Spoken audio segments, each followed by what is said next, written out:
Thanks for watching NTD Business. Coming up. New layoffs from accounting firm Deloitte and rideshare company Lyft. How many jobs are they cutting? Prices have cooled in the housing market and are expected to decline further this year. We speak with analysts to find out just by how much. The Department of Homeland Security announces a new artificial intelligence task force. How can they use AI to help keep the country safe? What do celebrities think about their voices being artificially replicated for monetary gain? That and much more coming up on NTD Business. Great to have you with us. Don Ma here. Major indexes ended with fractional gains today as investors close out a quiet week, highlighted by mixed corporate earnings reports. The Dow added 22 points, or less than 0.1%. S&P rose 4 points, also less than 0.1%. And the Nasdaq gained 13 points, or a little over 0.1%. Elon Musk said he's personally paying for the legacy blue checkmarks for a few celebrities who had previously complained about buying Twitter's premium service. On April 20th, Musk followed through on his longtime promise. Prominent users who declined to sign up for Twitter's Blue subscription plan began losing their legacy status. But Musk also confirmed that he's now paying for the accounts of William Shatner, LeBron James, and Stephen King. The three icons have been vocal about the multi-billionaire's monthly subscription plan, all previously stressed that they would never pay for it. The majority of blue check marks disappeared on Thursday, including from the accounts of former President Trump, Bill Gates, and Twitter founder Jack Dorsey. Musk acquired Twitter for $44 billion in October 2022. Twitter has dropped the government-funded media label from the accounts of National Public Radio, NPR, the British Broadcasting Corporation, or BBC, and the Canadian Broadcasting Corporation, or CBC. Those labels led NPR and CBC to stop using their Twitter accounts. They're arguing that the label didn't accurately capture their governance structure. In a BBC interview last week, Elon Musk said the social media platform was striving for accuracy and truth. The Twitter CEO said the company is editing the label now to publicly funded. The social media platform also dropped the China state-affiliated media tag on the accounts of Xinhua News. Homeland Security Secretary Alejandro Mayorkas said today that the department will create an artificial intelligence task force. We must never allow ourselves to be susceptible to failures of imagination, which, as the 9/11 Commission concluded nearly 20 years ago, held us back from connecting the dots and preparing for the destruction that was being planned on that tragic day. Mayorkas said the Artificial Intelligence Task Force will explore how AI could be used to keep the country safe. Potential applications include screening cargo for contraband, like fentanyl. The Homeland Security Secretary also suggested AI could be used to secure electric grids and water supply systems. Now, both are potential targets for America's adversaries. Mayorkas said that the new task force may also investigate ways to defend against AI. He added that any AI regulations would have to find a balance between government interests and private sector innovation. Mayorkas said that artificial intelligence was still in its infancy and that it was too soon to say whether the harm will outweigh the good. AI voice replicators are beginning to become a headache for some celebrities. Now that people are making money with AI-generated voices of superstars, lawsuits have started to appear. NTD Sean Marshall has more. Looks like a slowdown has begun in the acceptable uses of artificial intelligence. NFL legend Tom Brady is threatening to sue comedians behind a recent video that featured the AI-generated voice and image of Brady. People have been having viral success making AI voice recreations of famous people. So much success that those famous voices are threatening to sue. I conversated with tech investor Bob Bilbrook about this. So they used, two comedians used AI to spoof his image, not his voice, of course, but of course the voice is part of that. So that was just coming out, and he said, cease and desist, this is not cool. So, this is like very prevalent in the news right now. A fake AI Joe Rogan podcast, Drake songs, and now Tom Brady. These are just a few of the AI voice recreations that gained a little too much popularity on social media and streaming services. The technology of voice simulation is becoming so advanced, the AI-generated voice is almost indistinguishable from the real thing.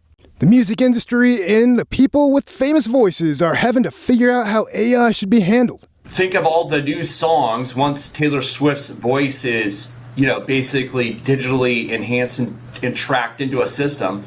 The amount of songs that could be kicked out with her voice could be infinite. And Universal Music Group sent urgent letters this month to streaming platforms, including Spotify and Apple Music, asking them to block artificial intelligence platforms from training on the melodies and lyrics of their copyrighted songs.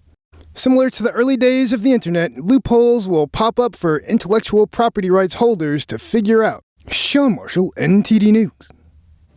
Major auditing firm Deloitte is reportedly cutting around 1,200 jobs, or 1.5% of its U.S. workforce.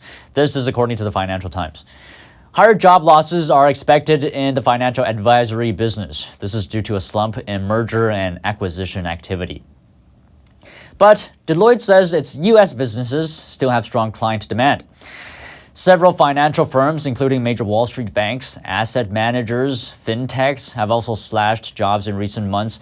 Ride-hailing company Lyft is also planning to cut at least 1,200 jobs, according to the Wall Street Journal. It's around 30% of its workforce, and it could reduce costs by up to 50% for the company. Its rival Uber gained larger market share while Lyft struggled to keep up. Lyft's CEO said in a note to staff that the company needs to bring down costs to deliver affordable rides and better earnings for drivers and profitable growth. Meanwhile, some new economic data is painting a more optimistic picture. Business activity in the U.S. increased in April. The S&P Global Flash U.S. Composite PMI Output Index rose. It rose to the highest level since last May. The index tracks the manufacturing and service sectors. It was the third straight month that the PMI showed growth in the private sector. The growth comes, though, in contrast to increasing signs that the economy could face a recession. Existing home sales fell in March, but there are tentative signs that the housing market slump is bottoming out.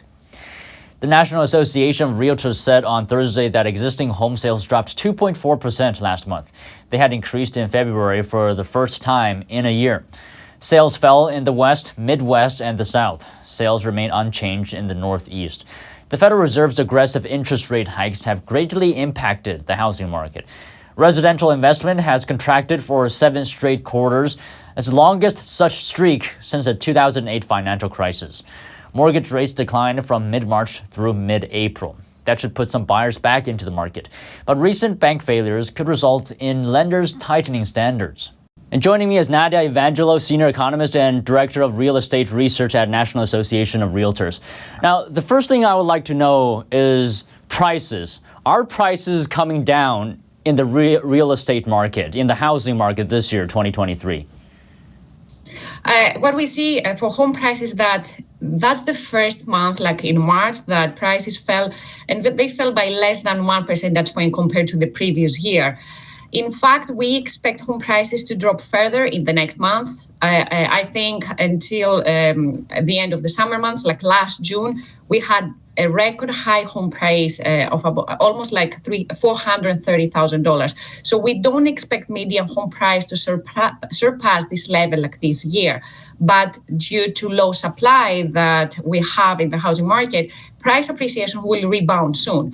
So the good news for supply is that single-family construction is increasing, but unfortunately, we continue to underbuild compared to the historical average.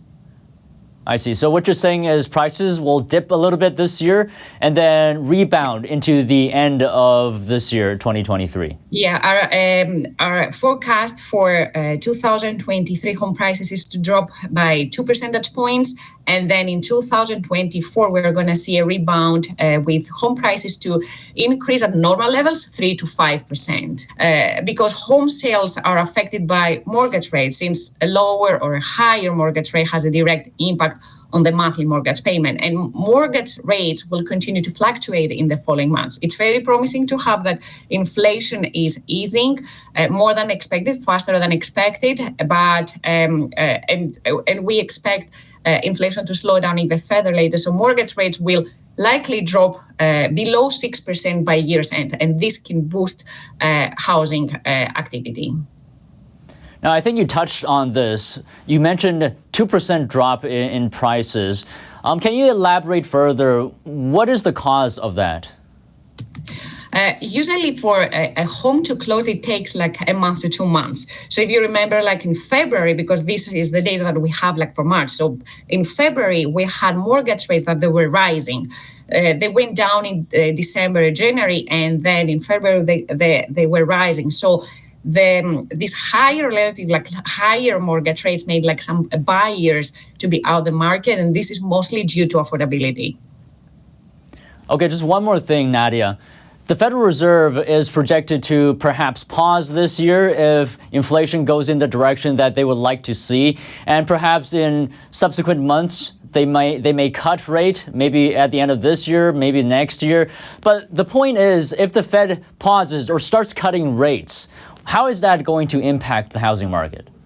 This can help mortgage rates to drop, and this is what we want to see. If the Federal Reserve will pause its tightening policy, monetary policy, this can help mortgage rates to drop faster in the following months. All right, great. Thank you so much, Nadia. Thanks for coming on the show. Thank you.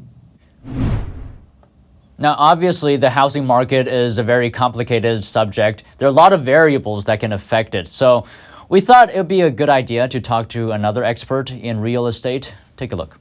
And joining me now is Robert Helms, real estate veteran and host of the Real Estate Guys show.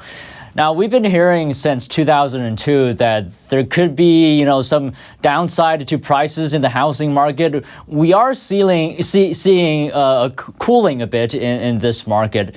Just give us your outlook for 2023. What are you seeing? Yeah, thanks, Don. Well, the real estate market moves in conjunction with a whole bunch of other things, which is why it's so hard to figure out. But if people have jobs, and they're good paying jobs, and those folks have decent credit, then they're able to get financing on real estate, and most new purchases and existing home purchases are done with financing. Now, most homes are owned outright, but most new purchases, financing is key. That's the affordability.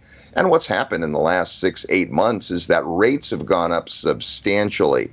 And so there's been a reluctance to sell.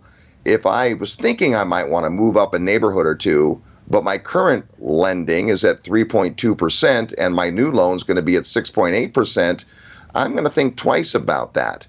And so we are seeing a slowdown. Now, I think what a lot of people are wondering is prices, right? Are prices going to come down a lot or not a lot this year? What do you see? So a really interesting report this week that sales are down, but profits for home builders are up. But prices generally maintain, especially for new home sales. You don't see builders lower their prices on new homes very often. Existing home sales is a little different. That's a bigger number usually, and that's based on the aggregate of supply and demand in a marketplace. And so I do think we're going to see some softening of prices in some markets. Some might be 10, 15% before this year is over. But I don't think it's a fire sale. It's because of the fact that it's harder to put into place a loan that makes sense. If I have to pay twice as much for my payment, well, then either I won't buy as much of a house or I'll be value conscious. And that's going to be affecting the pricing, I think, most of the rest of this year. Well, if we do see a 10% decline in prices, 15%, if you will, does that worry you that this is something similar to 2008? That's a great question. It doesn't actually, because what we have this time around, if you remember 2008, leading up to that, for several years, we had folks who frankly had no business borrowing money in loans. We called them liar loans and ninja loans. And those were loans that had a teaser or starting rate of 1 or 2%. And then after the first 2 years, jumped up. That's really hard for most folks to manage. This time around, anyone who's bought a house in the last 4 years has had to qualify, real income, solid credit, a job. And because of that, I don't think we're going to have the runaway run to the bottom that we had last time around. And the other reason it's not all bad news, if housing is less affordable to folks who are going to live in a house, buy a house and live in it, well, they're going to have to rent. And that's bullish for landlords. Landlords, investors, will come into a market if they perceive that prices are down a little bit, sales are sluggish, but rents are solid. Well, thank you so much today. You mentioned a number of very important points. I'm glad to have you on the show today. Thanks, Don. Appreciate it. And most of the green energy tax benefits provided by the Inflation Reduction Act are going to big banks and big corporations.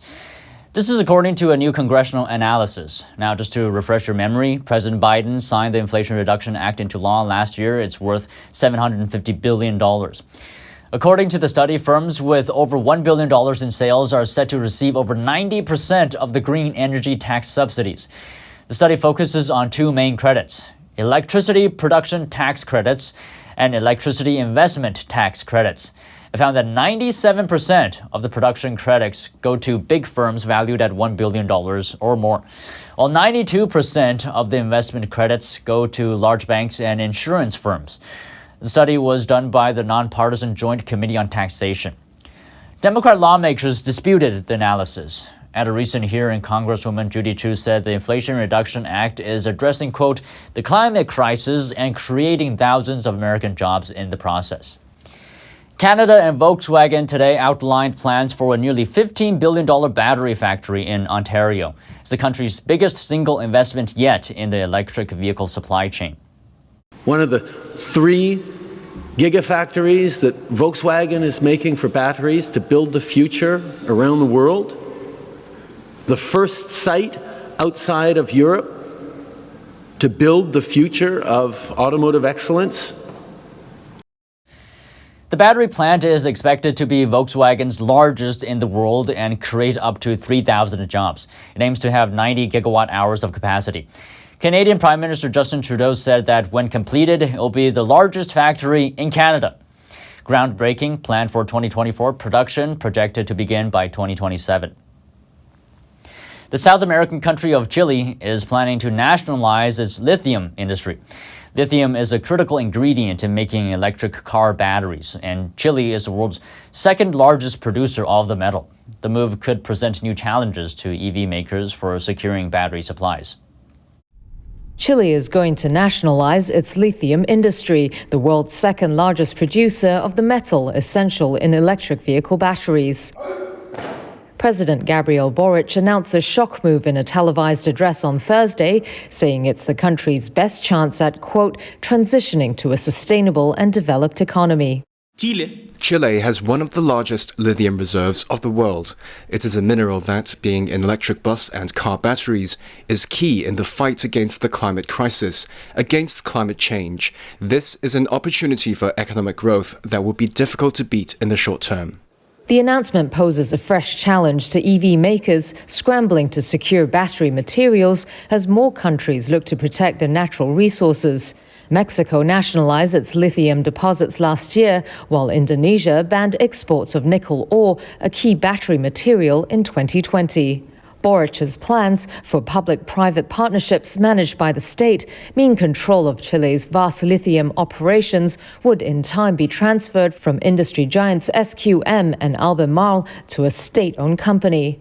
Albemarle said the announcement would have no material impact on our business, while SQM was not immediately available for comment.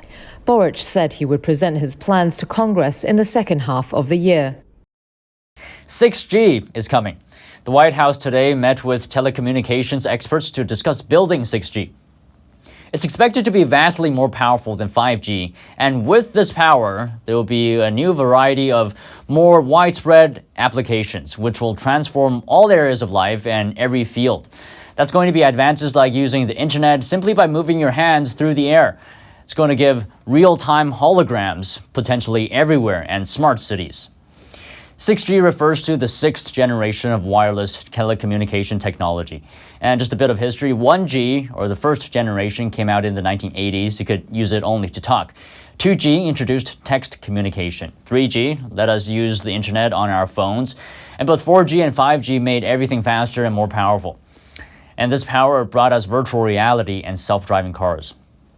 6G will be faster, higher quality, and higher capacity, and allowed for much more sophisticated applications. This is according to Telecom professor Ian Achilles. He's been teaching telecommunications for 40 years, and he works with government agencies like the Department of Defense and NASA. Achilles says 6G will be magnitudes of order better than 5G. The delay for communications from 1 millisecond in 5G systems, it will go down to 0.1 milliseconds, so extremely fast and right to the point answers whatever you want to get responses or download any applications. Then the reliability will be much higher, like from 10 to the minus 7 to the 10 to the minus 9, as we call them, packet error rates. Researchers say 6G will be able to give extremely high performance connectivity to massive numbers of connected devices. It won't matter how densely these devices are concentrated in one area or how much people are moving or what activity is happening in the area. This enables more widespread use for this technology that seems like science fiction. Achilles gives holograms as one example. Caesar's Palace has a concert by Whitney Houston, and it's all sold out. And Whitney Houston appears as a hologram there, and giving a concert, and it's very impressive. But we are talking about not just streaming, but also real-time communication. For example, we could use holographic time communication, you and I. It will look like we are sitting in the same studio. For more applications, we spoke with Professor Martin Mayer, who's been in this space for 20 years. He wrote a book called 6G and Onward to Next G, The Road to the Multiverse. Mayer says 6G will let us experience the internet with all of our senses. He says that people will be able to use the internet just by moving their hands through the air. They'll also be able to remotely control physical and digital objects. This may involve a robot. This is called the tactile internet. 6G will also expand the power of virtual reality, augmented reality, and mixed reality, maybe giving Mark Zuckerberg's metaverse a much-needed boost. Other potential applications include sophisticated digital twins. Now, this is a virtual replica of an object or system that can be virtually analyzed. For example, a digital twin of a manufacturing plant could be used to optimize production. Another application, remote surgeries. If you can't get the patient to the doctor, then the doctor can perform surgery remotely through a robot. 5G isn't powerful enough to enable this. Many say 6G is still far off, but the professor we spoke with earlier, Ian Achilles, who's also one of the most highly cited researchers in this field, confidently believes 6G will be here in just 2 years.